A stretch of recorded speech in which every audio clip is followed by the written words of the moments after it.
أعوذ بالله السميع العليم من الشيطان الرجيم من همزه ونفخه ونفثه. بسم الله الرحمن الرحيم. والسابقون الأولون من المهاجرين والأنصار والذين اتبعوهم بإحسان رضي الله عنهم ورضوا عنه وأعد لهم جنات تجري تحتها الأنهار خالدين فيها أبدا ذلك الفوز العظيم. سبحان ربك رب العزة عما يصفون وسلام على المرسلين والحمد لله رب العالمين.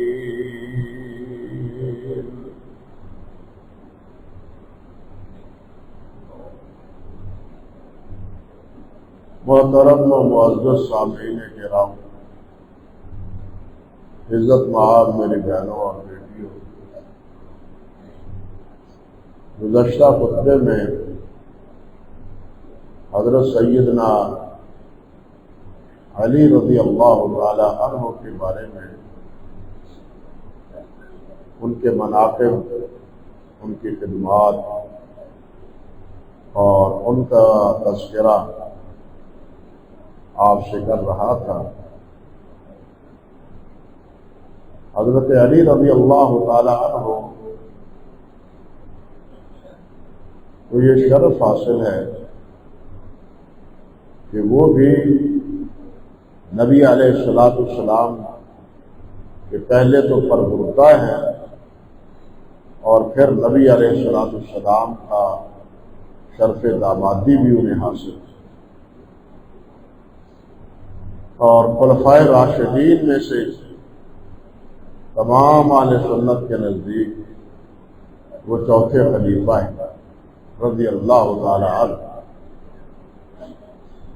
اور جتنے بھی غزوات ہیں سوائے ایک غزوے کے، باقی تمام غزوات میں انہیں نبی علیہ السلام کی ہم رکابی کا شرف دیا رہا ہے۔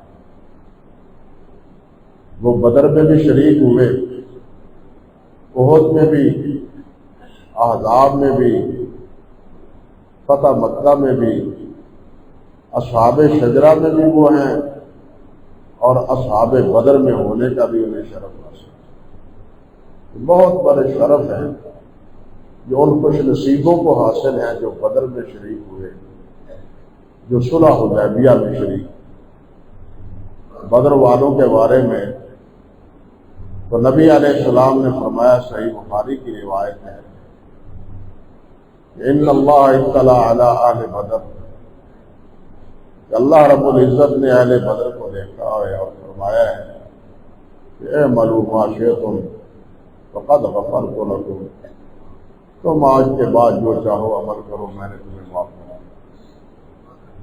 یعنی ان کی زندگی ہی میں گویا 2 ہجری میں اللہ تعالیٰ نے انہیں بخشش کا پروانہ دے دیا۔ یہ کتنی خوش قسمتی۔ اور بدر میں حضرت علی رضی اللہ تعالی عنہ کا بڑا عظیم کردار ہے۔ صف بندی ہو رہی تھی کہ مشرکین کی صفوں میں ایک سرخ اونٹ پر سوار وہ مشرکین کی صفوں میں آ جا رہا۔ پوچھا گیا کہ یہ کون ہے؟ بتلانے والوں نے بتلایا کہ یہ ربیعہ بن عتبہ ہے۔ کیا کہتا ہے انہیں؟ بتلایا گیا کہ وہ کہہ رہا ہے ابو جہل کو اور ان کے ساتھیوں کہ واپس پلٹ کرو، جنگ نہ کرو، میں دیکھ رہا ہوں محمد صلی اللہ علیہ وسلم کے ساتھی وہ اپنے سر ہتھیلیوں میں رکھ کے آئے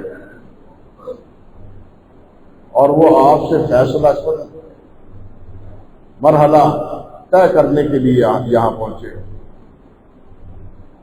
اور ان کے ہاتھوں بچ جاؤ واپس پلٹ جاؤ۔ ابو جہل کہنے لگا بزدل ہو گئے ہو، تم بھی بزدل ہو اور دوسروں کو بھی بزدل بنا رہے ہو، جاؤ جانا چاہتے ہو تو جاؤ۔ یہ ترنگ میں آ گیا، کہنے لگا میں بزدل ہوں، آگے بڑھا۔ اس کا بھائی شیبہ وہ بھی آگے بڑھا، پھر عتبہ کا بیٹا ولید یہ بھی آگے بڑھا۔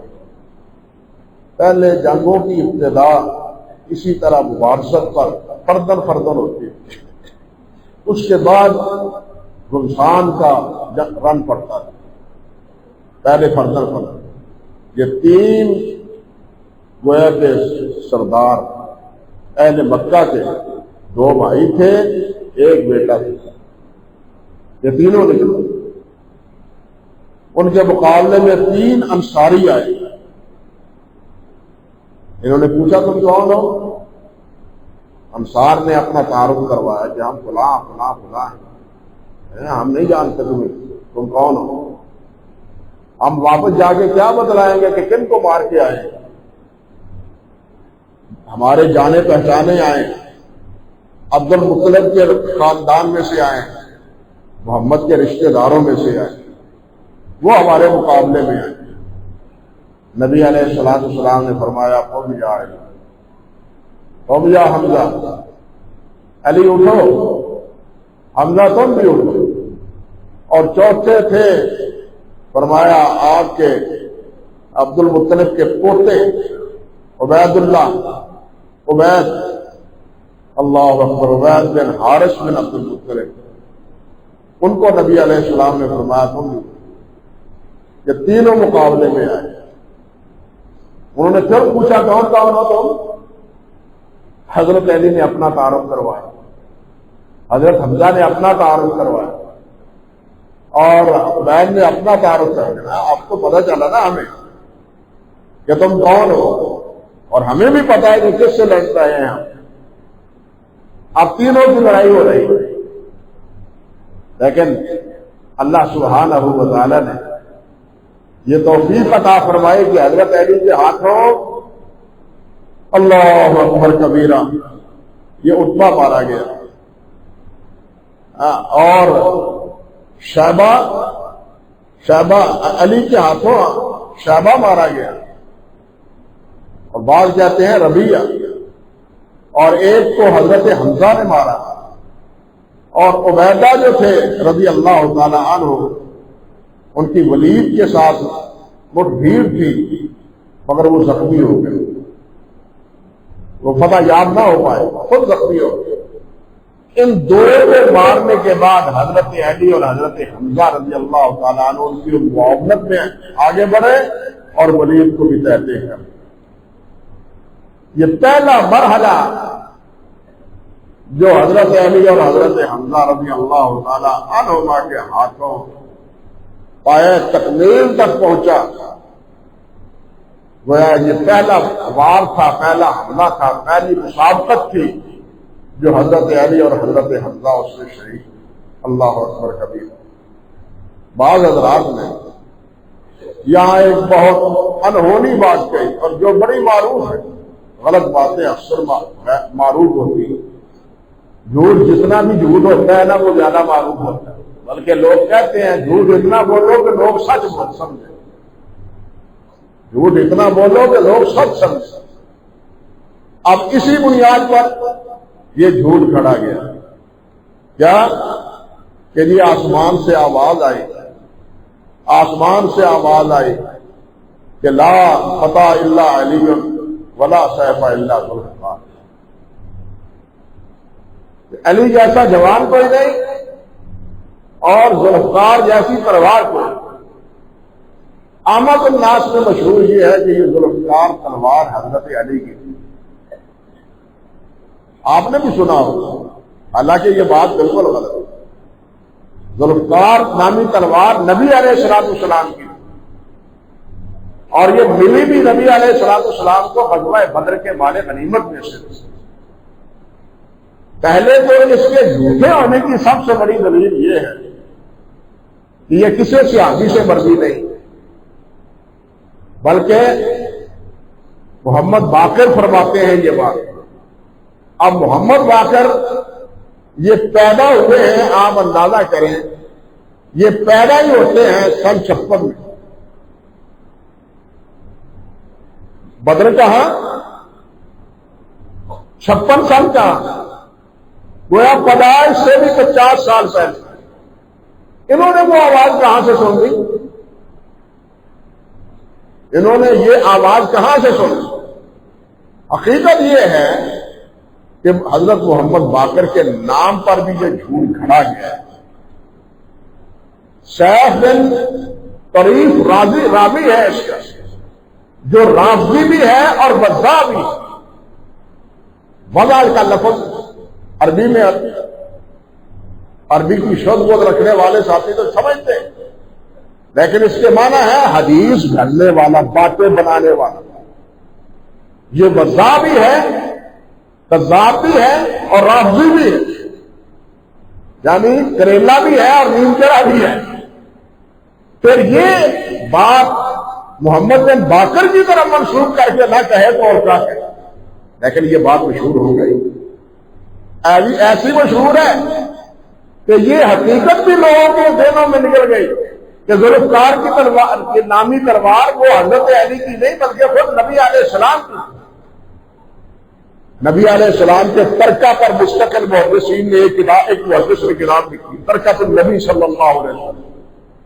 اس میں ذوالفقار کو نبی علیہ السلام کے ترکے میں سے چھوڑا گیا، جو بعد میں خلفاء کے ہاتھوں میں رہی تبرک کے طور پر۔ اور یہ شاید تلوار تو بعد میں ملی، لیکن خود بدر میں کیا ہوا؟ حضرت عائشہ رضی اللہ تعالی عنہ، ان کے ہاتھ سے تلوار ٹوٹ گئی، نبی علیہ السلام کے پاس پہنچ گئی، حضور میری تو تلوار ہی ٹوٹ گئی، میں آپ کیا کروں؟ نبی علیہ السلام نے چھڑی پکڑی اور وہ عائشہ کو پکڑا دی، یہ پکڑو اور اس کے ساتھ لڑو ان سے جا کے۔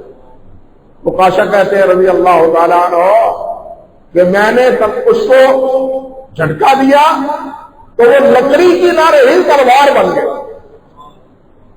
وہ تلوار بن گئی، اور اس تلوار سے حضرت عائشہ رضی اللہ تعالیٰ عنہ نے پھر غزوہ بدر میں داد شجاعت جو ہے نا وہ پائی۔ اور یہی حضرت عائشہ ہے رضی اللہ تعالیٰ عنہ جنہوں نے بعد کے غزوات میں بھی، حتیٰ کہ مرتدین کے ارتداد میں بھی اسی سیف سے، اسی تلوار سے حضرت عائشہ رضی اللہ تعالیٰ عنہ نے مرتدین کا مقابلہ کیا۔ کہنے کا مقصد یہ تھا کہ جھوٹ بولنے والے بڑے عیار ہوتے ہیں، وہ جھوٹ ایسے طریقے سے بولتے ہیں کہ اس کو سچ بتا دیتے ہیں اور سچ ثابت کر دیتے ہیں۔ ہر دور میں ایسا ہوتا ہے، آج کے دور میں بھی اسی طرح ہے، آج کے دور میں بھی اسی طرح ہے، جھوٹ کو سچ اور سچ کو جھوٹ دلاتے ہیں۔ انا للہ و انا الیہ راجعون۔ یہ پچھلے دنوں ایسے بات چل رہی ہے، حکومت کی طرف سے نبی علیہ السلام کی طرف ایک منسوب خط شائع ہوا منگل کے روز، پہلے پورے وقت کے پہلے صفحے پر کہ نجران کے نصارہ سے نبی علیہ السلام نے یہ معاہدہ کیا، لیکن وہ خط پورے زجر پر مبنی تھا، پورے فریاد پر مبنی تھی۔ وہ حصہ جو ان کو مقید، ان کو مشروط کر کے دیا گیا، وہ بالکل حذف کر دیا گیا، اور صرف وہ حصہ جس میں یہ بات تھی کہ تم امن سے رہو، ہم تمہارے ساتھ لڑیں گے نہیں، نہ کسی کو لڑنے دیں گے، جو آپ سے لڑے گا ہم لڑیں گے، کیونکہ اب آپ ہماری امان میں، تم ہمیں جزیہ دیتے ہو، اب تم ہمارے امان میں ہو، ہم تمہارا دفاع کریں گے۔ بات تو اصل میں یہ تھی، اور اسی خط میں یہ بھی ہے اگر تم سود لو گے تو یہ معاہدہ ختم، اور یہ شرطیں بھی ہیں، باقی شروط بھی ہیں، لیکن وہ شرطیں ختم وہ نہیں، ان کا کہیں ذکر نہیں ہے، بلکہ امام جایا ان کو کہا ہے کہ یہ ویسے ہی معاہدہ نامہ جو ہے مشکوک ہے، اور یہ اس کا تذکرہ جن کتابوں میں حق کا حوالہ دیا گیا خود وہ ان کتابوں میں موجود ہے۔ حیرت ہوتی ہے کہ جھوٹ کو یعنی اپنی طرف سے ملزمہ سازی کر کے اس کو کس طرح پھیلایا جاتا ہے۔ انا للہ و انا الیہ راجعون۔ خیر، عرض کر رہا تھا کہ بدر میں بھی حضرت علی رضی اللہ تعالیٰ عنہ نے دعوے شجاعت دی اور بہت بنیادی کردار رہا، اور وہ اس فخر سے اور اس شرف سے وہ دو چار ہیں، وہ مستحق بنے کہ اے مولا معاشرت ہو قد غفرت لکم، تم جو چاہو عمل کرو میں تمہیں معاف کر دوں۔ اسی طرح صلح حدیبیہ میں اصحاب شجرہ میں نبی حضرت علی رضی اللہ تعالیٰ عنہ، حضرت علی بیعت کرنے والے ہی نہیں تھے بلکہ صلح نامہ لکھنے والوں میں نبی علیہ السلام نے صلح نامہ حضرت علی سے لکھوایا رضی اللہ تعالیٰ عنہ، اور جنہوں نے بیعت کی ہے قرآن مجید میں کیا اللہ نے فرمایا میں ان پر راضی ہو گیا۔ قرآن نے کہا ہے سورۃ الفتح میں جنہوں نے میرے نبی کے ہاتھ پر بیعت کی ہے میں ان پر راضی ہوں، اور نبی علیہ السلام نے فرمایا ہے کہ جو میرے ہاتھ پہ جنہوں نے بیعت کی ہے ان پر اللہ نے جہنم کی آگ کو حرام قرار دیا، وہ جہنم میں نہیں جائیں گے، جنت میں جائیں گے۔ اللہ اکبر کبیر۔ جن کو نبی علیہ السلام نے یہ فرمایا کہ وہ جنت میں جائیں گے، نبی علیہ السلام نے اللہ ذو الجلال نے ان پر اپنی رضا کا اظہار کیا، اب جو ان پر راضی نہ ہو اور جو ان کو جنتی نہ سمجھے، اب آپ ہی فیصلہ کرائیں کر لیں کہ یہ کہا جائے گا اللہ ان پر راضی، یہ تو ان پر راضی نہیں، اللہ ان کو اہل اللہ اور اللہ کا رسول ان کو اہل جنت میں سے کہے، یہ ویسے ہی مرتد کہے معاذ اللہ ثم استغفر، تو یہ کیا ہوا؟ یہ فکر رکھنے والے کیا ہو؟ اللہ کا ڈر اور اللہ کا خوف دلوں سے بالکل نکل گیا، خوف خدا پاک دلوں سے نکل گیا، آنکھوں سے شرم و حیا سرور کونوں مقام گئے، بالکل یہی کیفیت ہے لوگوں کی۔ تو حضرت علی رضی اللہ تعالیٰ عنہ کو یہ بھی شرف حاصل ہے کہ وہ اصحاب شجرہ میں ہی نہیں بلکہ وہ صلح نامہ لکھنے والے خود حضرت علی تھے رضی اللہ تعالیٰ عنہ۔ باقی غزوات کے علاوہ آپ دیکھیں غزوہ خیبر میں نبی علیہ السلام کے ہمراہ حضرت علی گئے۔ خیبر مدینہ طیبہ سے تقریباً 70 میل کی مسافت پر ہے، شمال مشرق کی جانب 70 میل کی مسافت۔ یہود جو مدینہ طیبہ سے نکلے تھے، نکالے گئے تھے، یہ بھی وہاں پہنچ رہے تھے، اور اردا گرد جو یہود رہتے تھے وہ اہل مدینہ کے یہودیوں کا انجام دیکھنے کے بعد اپنے آپ کو محفوظ رکھنے کے لیے وہ بھی خیبر پہنچ رہے ہیں، اور وہاں خیبر میں انہوں نے مختلف قلعے بنائے ہوئے تھے، جس طرح پہلے دور میں شہر قلعوں میں ہوتا تھا، شہر قلعوں میں ہوتے تھے، بالکل اسی طرح انہوں نے بھی خیبر میں اپنے متفرق قلعے بنائے ہوئے تھے۔ سب سے بڑا قلعہ جس کے آثار آج بھی محفوظ، معلوم نہیں کہ آپ میں سے کسی نے وہاں دیکھا یا نہیں، لیکن مجھے دیکھنے کا الحمدللہ اتفاق ہوا۔ اس قلعے کے اب بھی گھر بنے ہوئے، گھر کے لیے ہوادار ہونا ان کا، اس کے آثار بھی، گھر میں پانی، اس قلعے میں پانی کا انتظام وہ بھی ہے، یہ ساری چیزیں آج بھی وہاں دیکھنے والے کو مد نظر آتی ہیں۔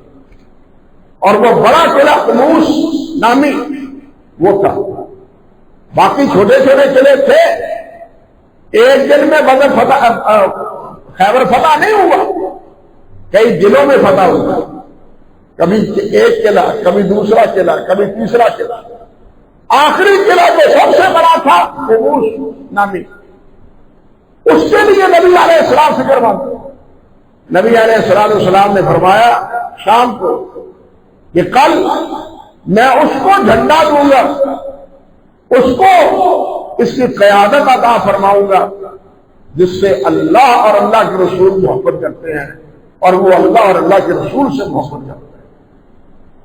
یہ بڑی بات تھی جو نبی کریم صلی اللہ علیہ وسلم نے غزوہ خیبر کے موقع پر فرمائی۔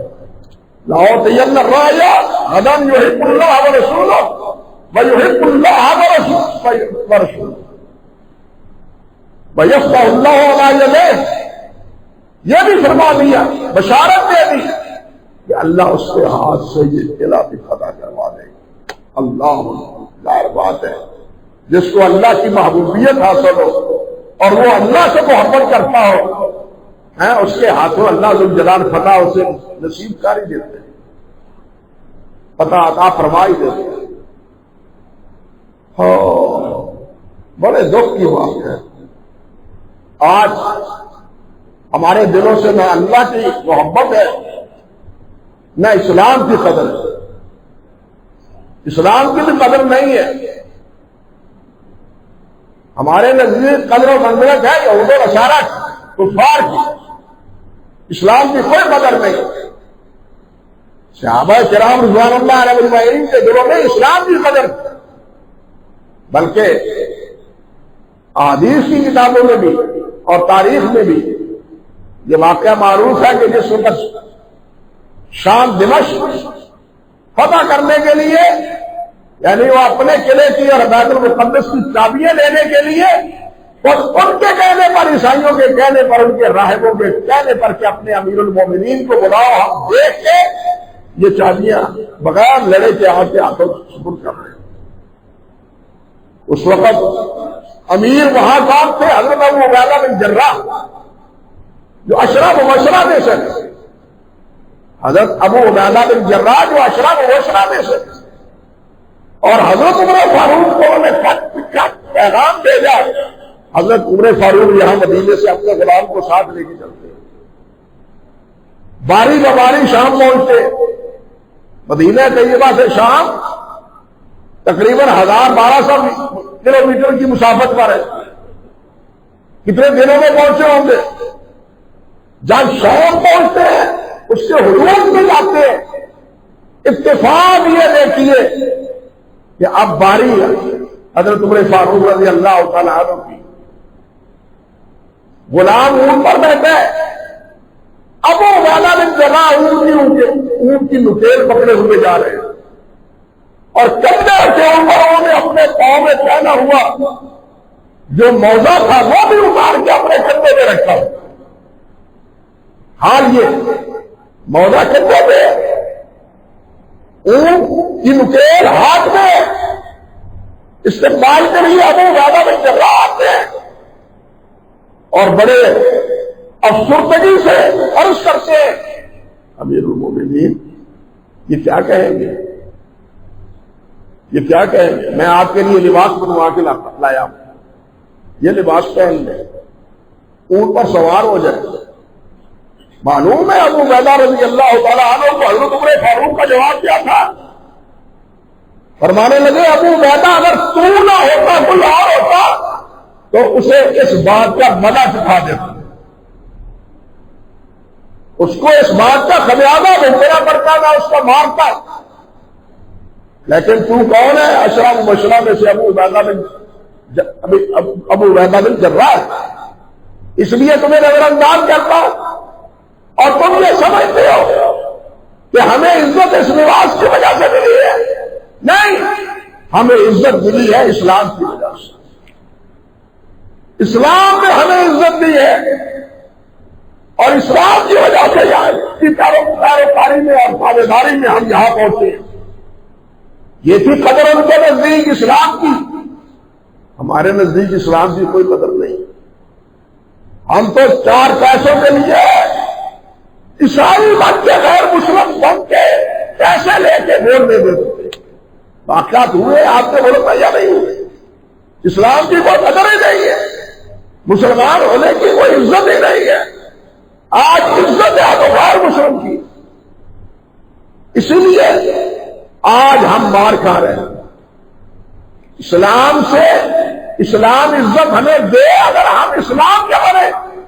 ہم تو اسلام کے بنتے نہیں, اسلام کے بنتے نہیں, مسلمان صحیح ہے نہیں.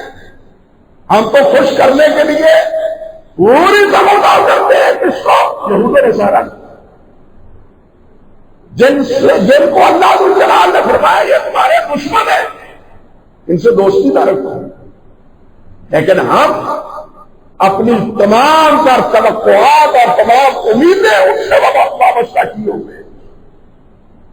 آج ہندوستان کیا کر رہا ہے؟ ہندوستان کہاں پہنچا ہوا ہے؟ وہاں مسلمانوں کے ساتھ کیا ہو رہا ہے؟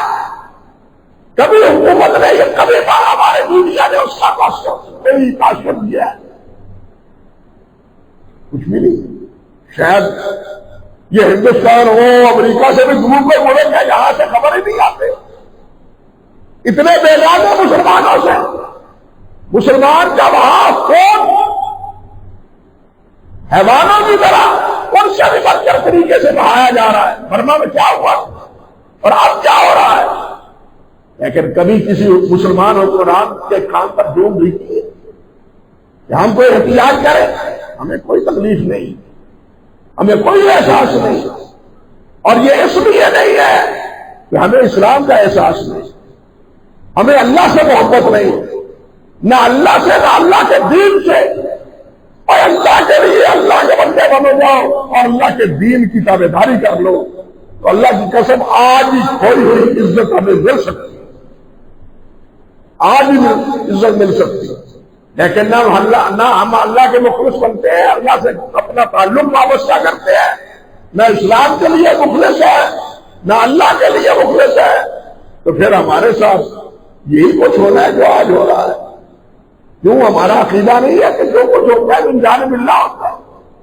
اللہ نے فرمایا نہیں تنصر اللہ ینصرکم, تم میرے ہو جاؤ میں تمہارا ہو جاؤں گا. ہم اللہ کے تو ہیں ہی نہیں, ہم تو ہیں ان کے جو اللہ اور اللہ کے رسول سے باغی ہیں, جو ان کا استہزاء کرتے ہیں, ان کا مذاق اڑاتے ہیں, ان کی ڈگریاں اتارتے ہیں. معاذ اللہ سبحانہ وتعالی, ہم تو ان کے انا للہ و انا الیہ راجعون. یہاں بھی اگر کوئی غیر مسلمان کو ذبح کرتے ہیں, ہمارے اندر کوئی جنبش پیدا نہیں ہوا, اور کئی واقعات ہوئے. اور اگر ان کی غلطی پر مسلمان کبھی کوئی غلطی کر لے تو وہ جناب ہمارے لیے مورد الزام ٹھہر جاتا ہے. یہ بے انصافی کی حد ہے یا نہیں, نا انصافی کی حد ہے یا نہیں. اللہ ہمیں سمجھ دے, اللہ ہمیں اسلام کی قدر و منزلت پہچاننے کی توفیق عطا فرمائے. تو خیر یہ تو ایک ضمن بات عرض کر رہا تھا کہ حضرت علی رضی اللہ تعالیٰ عنہ اصحاب بدر میں بھی ہے, اصحاب شجرہ میں بھی ہے, اور پھر خیبر میں نبی علیہ السلام نے فرمایا تھا کہ آج صبح میں جھنڈا اس کو دوں گا جس کے ہاتھوں اللہ یہ قلعہ فتح کروائے گا, اور وہ اللہ سے محبت کرتا ہے اور اللہ اس سے محبت کرتا ہے. حضرت عمر فاروق رضی اللہ تعالیٰ عنہ فرماتے ہیں میرے دل میں کبھی بھی کسی عمارت کا تصور نہیں تھا, خیال نہیں آیا, لیکن اس رات دل نے یہی کہا کاش یہ جھنڈا نبی علیہ السلام مجھے دے دے, یہ شہادت مجھے نصیب ہو جائے. لیکن صبح ہوئی تو نبی علیہ السلام نے فرمایا علی کو بلاؤ, علی کو بلاؤ. اللہ اکبر کبیرہ. عرض کیا گیا علی کی تو آنکھ جو ہے وہ درد کر رہی, آنکھیں درد کر رہی. فرمایا کیا ہوا؟ درد کر رہی ہیں تو آؤ بلاؤ اس کو. اللہ اکبر کبیرہ. حضرت علی آئے, نبی علیہ السلام نے اپنا لب مبارک علی کی آنکھوں میں لگا. حضرت علی فرماتے ہیں اس وقت ہی آنکھیں درست نہیں ہوئی بلکہ کبھی بعد میں خراب بھی نہیں ہوئی. بعد میں کبھی خراب ہی نہیں. یہ نبی علیہ السلام کا معجزہ. اور بدر میں اللہ اکبر صحابی کا نام ذہن میں نہیں رہا, ایک صحابی کو تیر لگا اور یہ آنکھ باہر آ گئی, آنکھ یہاں آ گئی. ساتھیوں میں سے کہنے لگا ان سے بھی اس آنکھ کو کاٹ دیں, یہ رکاوٹ بنے گی, کاٹ دو. کہنے لگے نہیں, نبی علیہ السلام کے پاس لے چلو. نبی علیہ السلام کے پاس لے گئے. نبی علیہ السلام نے آنکھ کو پکڑا اور یہ اوپر اٹھا کے وہی فٹ کر دیا, اوپر لب مبارک لگا دیا, آنکھ بالکل ٹھیک ہو گئی. اللہ اکبر کبیرہ, آنکھ بالکل ٹھیک ہو گئی. تو یہی لب مبارک تھا جو ابو بکر کی ایڑی میں لگا تھا, اور سانپ کا زہر اتر گیا. ہے یاد یا نہیں؟ لوگ تو بعض اس میں بھی شک کرتے ہیں, لیکن عجیب بات یہ ہے, عجیب بات یہ ہے کہ صدیقی خاندان جو اصل میں ہے حضرت ابوبکر صدیق کا بادل غاری کہلاتا ہے. جو خاندان حضرت ابوبکر صدیق کا صدیقی بادل غاری کہلاتا ہے, ان کی جو نسل چلی ہے وہ نسل ہمارے ہندوستان میں صوبہ بہار میں موجود ہے. وہ ہمارے صدیقی صاحب ہیں ایک کراچی میں. میں نے ان سے یہ بات بھی پوچھی کیا کہ وہاں کے رہنے والے صدیقی خاندان کے بارے میں مشہور ہے کہ کبھی اس خاندان کو سانپ نے نہیں ڈرا, سانپ نہیں ڈرا. میں نے پوچھا ان سے کہ کیا واقعہ یہ اسی طرح ہے؟ کہنے لگا میں نے تجربہ تو نہیں کیا, لیکن ہمارے خاندان میں معروف یہی بات ہے کہ صدیقی بادل غاری کو سانپ لڑتا نہیں. میں نے تجربہ تو نہیں کیا, لیکن ہمارے ہاں معروف یہی بات. خیر, نبی علیہ السلام کا اللہ مبارک کو کنویں کھاری کو میٹھا کر دیتا ہے, تو آنکھ کو بھی حضرت علی رضی اللہ تعالی عنہ کی آنکھ بھی درست ہوئی اور اس صحابی کی آنکھ بھی درست ہوئی. اللہ اکبر کبیرہ. اور یوں پھر حضرت علی کو نبی علیہ السلام نے جھنڈا عطا فرمایا, اور اس کے مقابلے میں خیبر کا اس قلعے کا سب سے بڑا شاہزور بڑا پہنچا, شیر پڑتا ہوا, رجس پڑتا ہوا مقابلے کے لیے آیا. مقابلے میں حضرت علی آئے. انا الذی سمتنی امی حیدرہ کلیس غابات کریہ المنظرہ, میں بھی وہ ہوں جس نے میری ماں کا نام حیدر رکھا ہے, شیر رکھا ہے. بس ایک ہی وار کیا سر پر, خود اس نے پیدا ہوا تھا, لیکن ایسا اثر پذیر ہوا کہ خود کو پھاڑتے ہوئے سر ہی دو پھاڑو, نہیں دیر ہو. اللہ اکبر کبیرہ. اور پھر نتیجہ کیا نکلا؟ وہ قلعہ مقوس وہ مفتوح ہوا, اور اس کے دوسرے لفظوں میں فاتح حضرت علی رضی اللہ تعالی عنہ. یہ شرف حاصل ہے حضرت علی رضی اللہ تعالی عنہ. لوگ تو کہتے ہیں کہ یہ ان کا تذکرہ نہیں کرتے. نہیں بھائی, ہم جس طرح ابو بکر و عمر و عثمان کا ذکر خیر اپنے ایمان کا حصہ سمجھتے ہیں, اسی طرح حضرت علی, سیدہ فاطمہ الزہرا, حضرت حسنین, ان کا تذکرہ بھی ہم اپنے ایمان کا حصہ سمجھتے ہیں. کیوں نہ سمجھیں, جبکہ نبی علیہ السلام نے خود فرمایا ہے. آپ نے فرمایا, حضرت ام سلمہ راوی ہیں, فرماتے ہیں کہ لا يحب علی الا منافقا ولا يبغضه, لا يحب علی منافقا ولا يبغضه مؤمن. علی کے ساتھ منافق محبت نہیں کرتا اور مومن علی سے بغض نہیں رکھتا. مومن کے ایمان کی علامت کیا ہے کہ علی سے محبت کرے.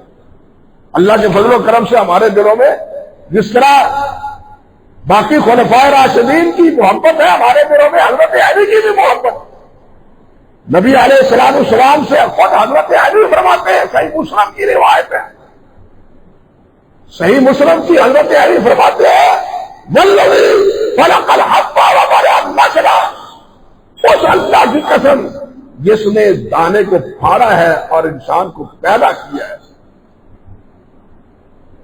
اس اللہ کی قسم کہ رسول اللہ احد الی النبی صلی اللہ علیہ وسلم انہ لا یحبک الا مؤمن ولا یبغضک الا منافق، مجھے بتلایا ہے اللہ کے رسول صلی اللہ علیہ وسلم نے یہ قسم اٹھاتے ہوئے حضرت علی نے فرمایا کہ جو مومن ہوگا وہ تجھ سے محبت کرے گا، جو منافق ہوگا وہ تم سے دشمن ہے۔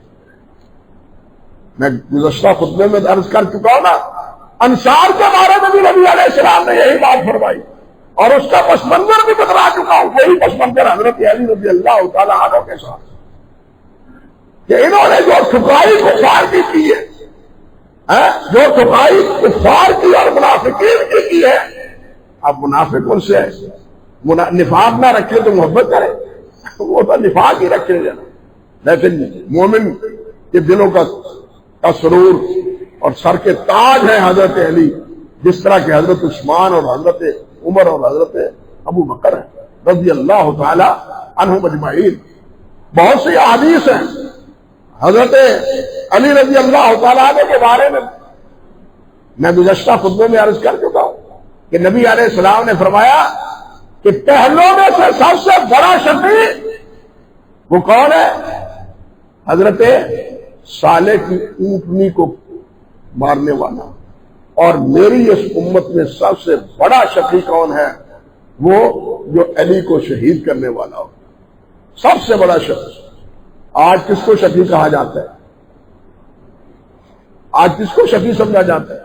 اس شفیع کو تو کوئی پوچھتا ہی نہیں بیچارے کو، جس کو اشقا خلق اللہ کے رسول نے کہا، اور اسی سے اس حقیقت کی بھی نقاب کشائی ہوتی ہے جو اٹھتے بیٹھتے ہم پر کہتے ہیں یا علی تیری مدد، یا علی تیری مدد، یا علی تیری مدد۔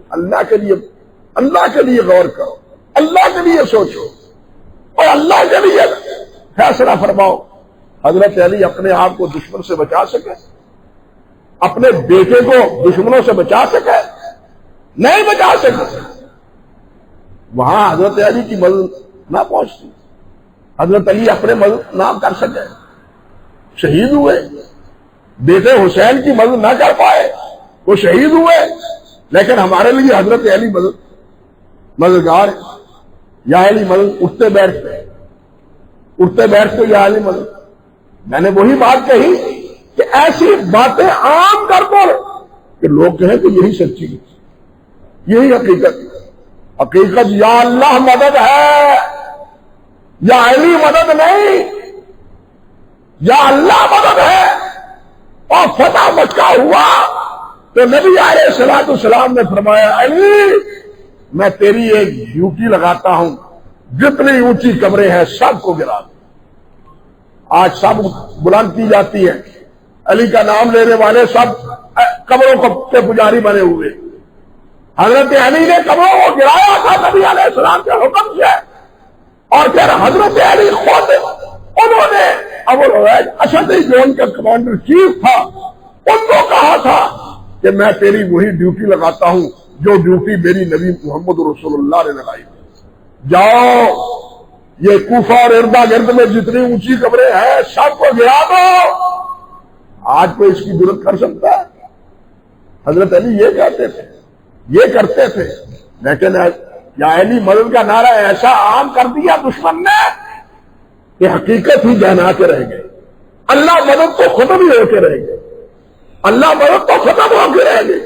آج جا کر پھر کیا ہے انا للہ و انا لبیک اللہم لبیک، اس کے مقابلے میں یا تو لبیک یا حسین ہے یا لبیک یا رسول اللہ، لبیک لبیک یا رسول اللہ لبیک۔ سوچو اللہ کے مطلب، اور یہ لبیک اللہم لبیک یہ ہے مومن کا جملہ، مومن کا کلمہ یہ ہے المدد یا اللہ۔ مومن کا یہ کلمہ نہیں ہے المدد یا رسول یا علی، یہ نہیں ہے، یا اللہ مدد، اللہ ہمارا مدد کرنے والے، اللہ ہمارا معاون ہے، اللہ ہمارا مددگار ہے، اللہ ہمارا مشکل کشا ہے. علی مشکل کشا نہیں ہے، وہ تو اپنی مشکل حل نہیں کر سکے، بیٹے کی مشکل حل نہیں کر سکے، لیکن دشمن نے ایسا نعرہ دے دیا کہ وہ نعرہ ایسا عام ہوا کہ حقیقت بہلا کے رہ گئی، حقیقت بالکل پردے میں پڑ گئی. اللہ ذوالجلال ہمیں حقیقت کو سمجھنے کی توفیق دے، اللہ کی عظمت کو سمجھنے کی توفیق دے، صحابہ کرام رضوان اللہ علیہ مجمعین کے مقام اور مرتبے کو سمجھنے کی توفیق دے. وآخر دعوانا ان الحمدللہ رب